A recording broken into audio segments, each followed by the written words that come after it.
mukoze kyamanyi okulaga ensi nti sirina mugaso mwebale kuba nti munnafuya mwebale kuba nti munzisa wansi naye ate bye mugamba okuba nti mukola oba bye mugamba okuba nti byamaanyi nnyo nze babinkolera dda mu Equatorial Guinea. Yes, tukoneriza natera ku mukutu gwaffe omuganzi ogumanyikiddwa nga Uganda mu Kamoli amanya ne dobo bampita ntambi chimso Rich Boy Maxudi General kuba nti otambula naffe 24/7 tusigalanga atwekomera mu kumanya nokuba nti tutegera olunaku lwa leero Edisa Musuuza bambi musajja watu munyivu omusajja oyo agamba nti bannayuganda mukozi kyamanyi okuba nti mumunafuya n'okuba nti mumulemesa okuba nti akola oba okuba nti akomawo ku mawanga era bangi abajaganya olw'okuba nti omukulu ono tali mu ggwanga. Akenza agamba nti ebintu byakoledde Uganda kwogata ne Africa namba byamaanyi nnyo era ng'agezezaako okuba nti atunda flaga ya Uganda kwogata ne Africa ng'ensi mu mawanga amalala. Mbeera omulimu gwakola Ministry ya Tourism namba eya Uganda tesobola kuba nti gukola. That means nti Eddie Kenzo omuntu ng'omu ekintu kyakola akireetera abalambuzi bangi okujja mu Uganda. That means nti River Nile terina mugaso, Lake Victoria terina mugaso, Mountain Renzo terina mugaso, byonna bye tulina nga physical futures ne tourism things byonna tourism creatures byonna tebirina mugaso. Edisa Musuuza agamba nti ye ayimirizaawo like Ministry ya Tourism mu Uganda naye ate kikolonisa okuba nti mu kuba nti tuli mu COVID-19 crisis okuba nti omusajja ono asindikibwa private jet okuba nti Mukima gyali nti gavumenti kwogata n'abantu abali responsible about it baganya okuba nti bakikola. So n'olwekyo mu kuba nti baganya okuba nti bakikola waliyo abantu bangi abavuddeyo okuba nti bamulwanyisa n'okuba nti bamuyeeya mbu gavumenti ya Uganda ne bannayuganda batandise okuba nti balagako Edisa Musuuza nti si wakitalo nnyo compared ku bantu abalala. Era Keza avuddeyo n'agamba nti omulimu gwakola gugenda gukola kyamaanyi nnyo okuba nti gutumula eggwanga era mbu kyakola kigenda kuba nti kyanguyiza abaana bammwe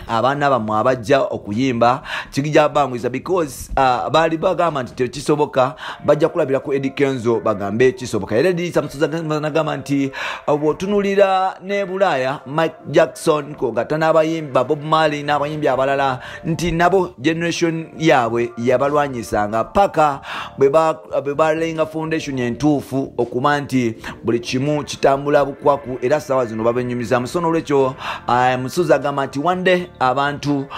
mujja kuba nti mumwenyumirizamu. Edisa Musuuza agamba nti ebbanga lyamaze ku mawanga naye alina family alina abantu balabirira alina mikwano gye gyamisinga kwogata n'ebintu ebira byali mu kukola naye ng'ate kikolomisa okuba nti gavumenti ya Friends okuba nti bamusindikira special jet okuba nti Mukima gyali okuba nti akomawo. Era Musuuza agamba nti eggwanga erimu erya Equatorial Guinea fena gye tumanyi nti ku African Cup of Nations lyamusindikira Nnyonyi namba ne Mukima okuva gyali nemutwala mu Equatorial Guinea musajja watu n'aba nti aperforming era entertaininga abantu ku Africa namba. So n'olwekyo gavumenti ya Uganda bemuba nti muganya okuba nti mumusindikira private jet okuba nti Mukima ekyo si kikulu era si kyamaanyi nnyo because byonna babimukolera dda bye mwagala okukola byonna babimukolera dda era agamba nti mumuleke Ivory Coast agira abeerayo because nayo bamwagala dani okuba nti mumufula kiyenje mugambe nti ye ali bega. Kenza agamba nti this is not his first time okuba nti traveling n'okuba nti afuna challenges ezenjawulo. So n'olwekyo bannayuganda mulekerawo okuba nti mukozesa etimanawo like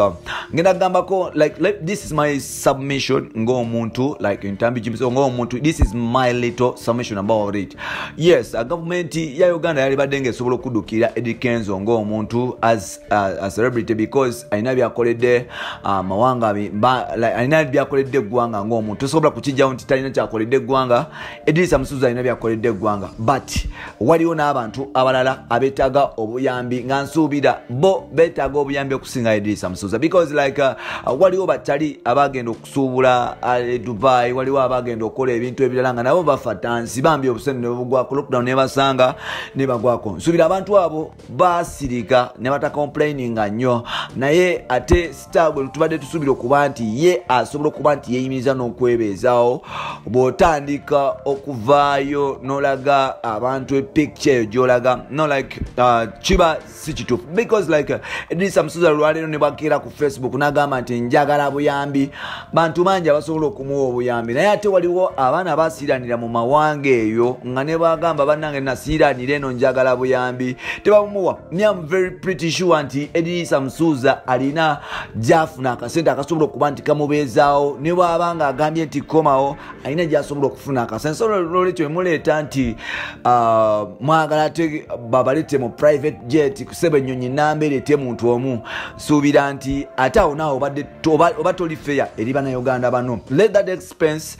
government tugiteekeko pressure expense like tugiteekeko pressure tandika okuba nti ekomyawo abantu abatalina busobozi abasiiranira mu mawanga amalala than okukwata ennyonyi namba okuba nti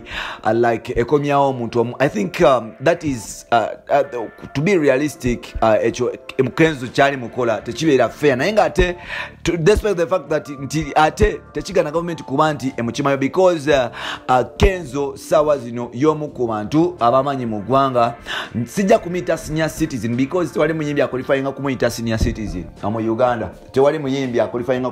kuyitibwa senior citizen because abasooka abali mu kirwanirira beba Bobi Wine beba Chameleone so nolwekyo as per now Uganda yaffe tenda kutandika kuvaluinga abayimbi ngabo mugaso like naye nga ate abayimbi balina impact nnyo gye bateeka ku ggwanga like if not like people like Kenzo, people like J Chameleone,